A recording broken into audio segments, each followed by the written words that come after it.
क्या एक बार फिर से राम मंदिर के फैसले के खिलाफ न्याय के मंदिर में घंटी बजेगी? क्या फैसले के खिलाफ कोई अर्जी दायर होने वाली है?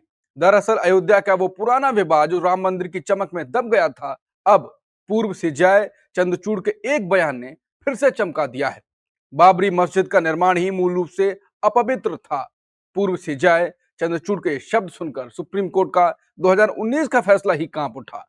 जैसे फिल्म दंगल में गीता जी से उसके पिताजी ने कहा था कि हार नहीं मानना गीता, तो क्या अब हार मानेंगे वो लोग जो फैसले से असंतुष्ट थे, खुश नहीं थे? नेशनल लेवल के जाने माने न्यायविद प्रोफेसर मोहन जी गोपाल ने अब कहा है कि ये क्यूरेटिव पिटीशन का परफेक्ट मौका है। तो इस विवाद का दंगल फिर से शुरू हो रहा है क्या? दरअसल जुडिशियल एकेडमी के पूर्व निदेशक प्रोफेसर मोहन जी गोपाल ने कहा है कि पूर्व सीजेआई चंद्रचूड़ का यह विरोधाभास के फैसले को कमजोर कर देगा। अगर चंद्रचूड़ को इतनी मजबूत राय थी उनकी, तो केस से अलग हो जाते। जिसके बाद सवाल उठ रहा है कि क्या अब क्यूरेटिव पिटीशन से पूरा मामला फिर से खुल जाएगा? क्या चंद्रचूड़ का यह बयान न्याय की दीवार में दरार डाल देगा या सिर्फ सोशल मीडिया का एक तूफान है? तो चलिए आज की चर्चा शुरू करते हैं, जहां वरिष्ठ पत्रकार मुकेश जी बेबाकी से रखते हैं अपने विचार, जो इस दोहे के हिसाब से ही होते हैं, कबीरा खड़ा बाजार में मांगे सबकी खैर, ना काहू से दोस्ती ना काहू से बैर। नमस्कार, मैं हूं अंकुर और आप देख रहे हैं सतंदी का धमाकेदार शो बेबाक मुकेश, जहां बेबाकी से सामने लाते हैं वो सच जिसे कोई छुपाना चाहता हो। धमाकेदार बोलने में भी धमाका निकल गया। नमस्कार मुकेश सर, अब तो ये विवाद आगे बढ़ रहा है। हाँ, ये जो प्रोफेसर मोहन जी गोपाल ने कहा है, अव्वल तो उन्होंने जो चंद्रचूड़ साहब ने फरमाया है पिछले कुछ दिनों में, उसी को आधार बनाया है, क्योंकि चंद्रचूड़ साहब ने बहुत ही जो फैसला दिया था सुप्रीम कोर्ट ने, उसके उलट जाकर बातें कही। आपने जिक्र किया, अपवित्र था बाबरी मस्जिद का निर्माण, जिसका मतलब ये था कि बाबरी मस्जिद गलत तरीके से बनाई गई। फिर उन्होंने उसमें भी जोड़ा कि उसके आर्कियोलॉजिकल प्रमाण हैं कि वो मंदिर तोड़कर बनाई गई, और ये जो सुप्रीम कोर्ट का जजमेंट है उसमें तो है नहीं। तो ये चंद्रचूड़ ने अलग राय प्रकट की और इससे उस पूरे जजमेंट पर सवाल खड़े हो गए। जो प्रोफेसर मोहन जी गोपाल हैं, उन्होंने स्पष्ट रूप से कहा कि अगर चंद्रचूड़ साहब की विचारधारा कुछ और थी, उनकी मान्यता कुछ और थी, तो उन्हें इस सुनवाई में शामिल ही नहीं होना था। जबकि वो इस फैसले को लिखने वाले लोगों में माने जाते हैं। कहा जाता है कि उन्होंने ये फैसला लिखा था। तो ये अपने आप में एक बड़ा विरोधाभास ज़ाहिर हो गया है, और इससे क्यूरेटिव पिटीशन के लिए एक रास्ता खुल जाता है। बड़ी दिलचस्प बात है अंकुर जी, बहुत सारे लोगों को पता नहीं होगा कि संविधान में क्यूरेटिव पिटीशन के लिए कोई जगह ही नहीं है, उसका प्रोविजन ही नहीं है। ये एक नई अवधारणा है जो 2002 में रूपा अशोक बनाम अशोक हुर्रा मामले में जो सुप्रीम कोर्ट ने स्थापित किया था, क्यूरेटिव पिटीशन का एक प्रोविजन लाई थी कि जब अंतिम से भी अंतिम समय आ जाए, यानी सरकार सुप्रीम कोर्ट से आपकी पुनर्विचार याचिका भी खारिज हो जाए, जो अंतिम अपील होती है, हाँ, अगर वो भी खारिज हो जाए, तो उसके बाद फिर एक रास्ता क्यूरेटिव पिटीशन का बनता है। लेकिन उसके लिए बहुत पुख्ता आधार होने चाहिए। बिना पुख्ता आधार के आप क्यूरेटिव पिटीशन के लिए नहीं जा सकते हैं। और क्यूरेटिव पिटीशन की जो प्रक्रिया है वो भी बहुत जटिल है। उसमें याचिकाकर्ता को साबित करना पड़ता है कि फैसले में नेचुरल जस्टिस का उल्लंघन हुआ है, जैसे कि सुनवाई का मौका नहीं मिला, या जो फैसला आया है वो पक्षपातपूर्ण है और उसमें बहुत सारी चीजें, बहुत सारे तथ्य छोड़ दिए गए। और जब कोई क्यूरेटिव पिटीशन लेके जाता है, तो उसे सुप्रीम कोर्ट के 3 वरिष्ठ न्यायाधीश पहले सुनते हैं कि ये याचिका विचार करने योग्य है या नहीं है।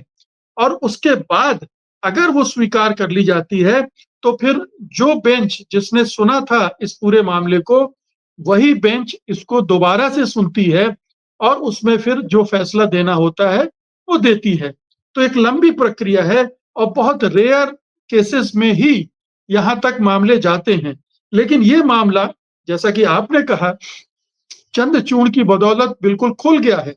और प्रोफेसर मोहन जी गोपाल जैसा बहुत ही सीनियर एडवोकेट और न्यायविद अगर ये बात कह रहा है कि अब ये इतना आधार चंद्रचूड़ ने दे दिया है कि इसके खिलाफ क्यूरेटिव पिटीशन के लिए जाया जा सकता है, तो इसका मतलब है कि अब ये पिंडोरा बॉक्स फिर से खुल सकता है, फिर से इस पे सुनवाई हो सकती है।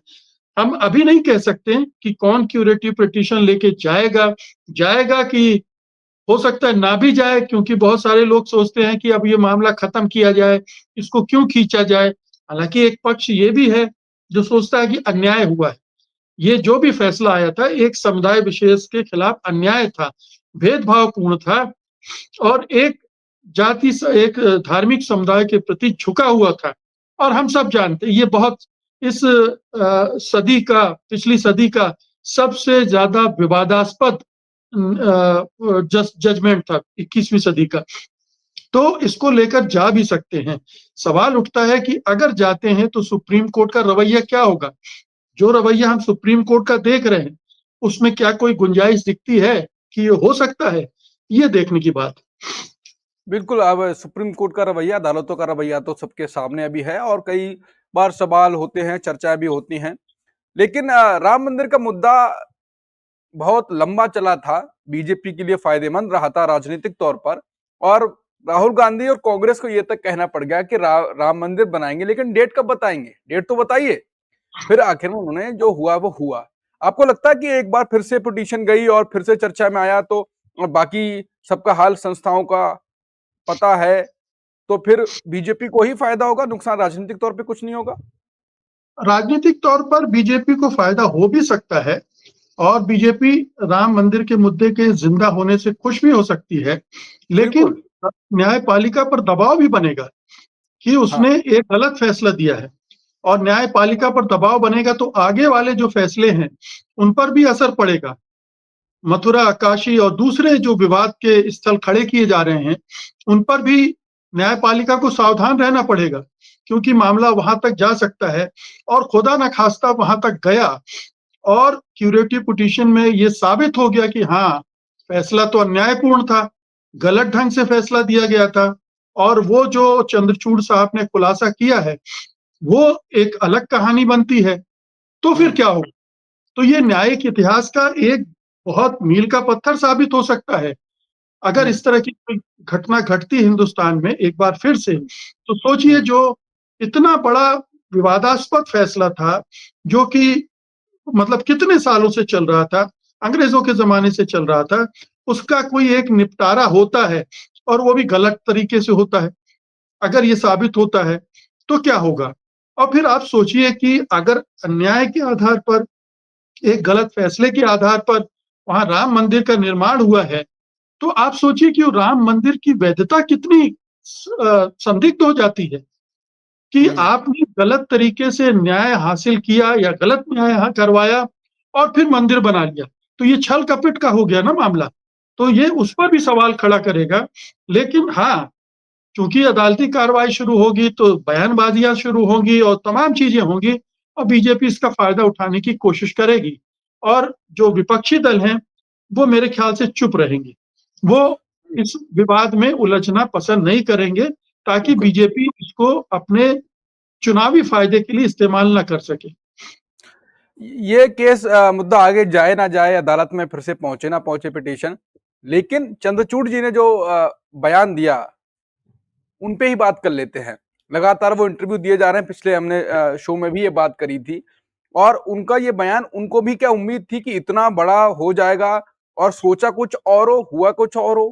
उन्होंने सोचा वो इस कारण से दिया हो, जानबूझ के बयान तो दिया होगा, बड़े इंटेलिजेंट आदमी हैं, ऐसे नहीं निकल गया होगा। कुछ सोच के, क्या सोच के दिया होगा, और फिर अभी कुछ दिक्कत हो सकती है उसमें कुछ? देखिए उन्होंने जो सोच के फैसला दिया था, जो सोच कर फैसला लिखा था, वही सोचकर उन्होंने बयान भी दिया था। हम्म। उन्हें लग रहा था कि वो फैसला तो हो गया, मंदिर तो बन गया, अब तो मामला खत्म हो गया। अब मैं उन चीजों को पब्लिक में ला सकता हूँ जो मैं सोचता हूँ। अब तो मैं न्यायाधीश भी नहीं हूँ, उसकी परिधि से भी बाहर आ गया हूँ और मेरा फ्यूचर का एक एजेंडा भी है।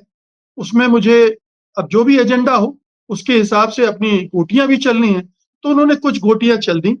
अब उसका नतीजा क्या होगा? मेरे ख्याल से वो आश्वस्त होंगे कि कोई अगर इस तरह की क्यूरेटिव पिटीशन लाने की कोशिश भी करेगा, तो मौजूदा निज़ाम में वो आगे हम्म, बढ़ने की संभावना नहीं है। वहाँ हम्म, पर सुप्रीम कोर्ट में पूरी अनुकूल परिस्थितियाँ हैं। स्वीकार नहीं होगी या 3 जजों की बेंच बैठेगी, उसमें 2 जज ऐसे होंगे जो सरकार के पक्ष वाले होंगे और वो फैसला कर देंगे कि नहीं, ये रिजेक्ट की जाती है। तो ये मामला आगे बढ़ पाएगा, इसे इसमें मुझे और मेरे ख्याल से देश के बहुत सारे लोगों को संदेह होगा। बिल्कुल। बावजूद इसके कि ये मामला बनता है, ये न्यायविद कह रहे हैं। अगर आप और न्यायविदों से बात करेंगे तो वो भी ये कहेंगे। आप देखिए कि पूरी जो फ्रेटर्निटी है, जस्टिस फ्रेटर्निटी है, उसने इसको खारिज कर दिया था। सबने कहा था ये फैसला गलत है। सबने एक तरफ से कहा था कि ये फैसला तथ्यों और तर्कों पर आधारित नहीं है।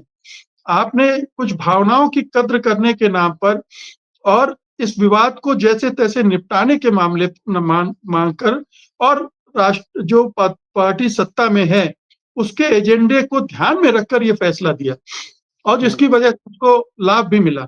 तो ये एक उसकी पृष्ठभूमि है। ऐसे में निश्चित रूप से चंद्रचूड़ भले ही अपने एजेंडे को आगे बढ़ा पाएँ, लेकिन अगर ये क्यूरेटिव पिटीशन जाती है, तो मुझे बहुत संदेह है कि स्वीकार की जाएगी, उस पे विचार होगा और वो जो एनोमलीज़ हैं, जो गड़बड़ियाँ हैं उस फैसले में, उनको दुरुस्त किया जाए। बिल्कुल, जो मुकेश जी ने एंड में कहा कि हो सकता है वो अपने एजेंडे को आगे बढ़ाने के लिए, तो सवाल वह यहीं पे बनता है कि उनका एजेंडा उनके बयान से पॉजिटिव और ज़्यादा बढ़ेगा, क्योंकि चर्चा में लगातार बने हुए हैं, कुछ सोच समझ के ही बने होंगे और उनको पता हो कि इसके बाद क्या होगा और ये होगा, उसके बाद हमें ये होगा। तो अगर उसी आधार पे चल रहा है तो फिर बयान उनके और आएँगे और थोड़ा करेक्ट करके और फिर एक बयान आएगा, जो भी आएगा हम उनकी बयान पर चर्चा तो करेंगे, क्योंकि बहुत ही चर्चित रहे हैं, बहुत बड़े-बड़े फैसले दिए हैं, कैसे दिए वो उन पे चर्चा लगातार हो रही है। कुल मिलाकर हमारी नज़र बरकरार है, बेबाकी से आपके सामने सच्चाई बताते रहेंगे। मुकेश कुमार जी, तब तक के लिए नमस्कार। नमस्कार। Copyright disclaimer under Section 107 of the Copyright Act 1976. Allowance is made for fair use for purposes such as criticism, comment, news reporting, scholarship, and research. Fair use is a use permitted by copyright statute that might otherwise be infringing.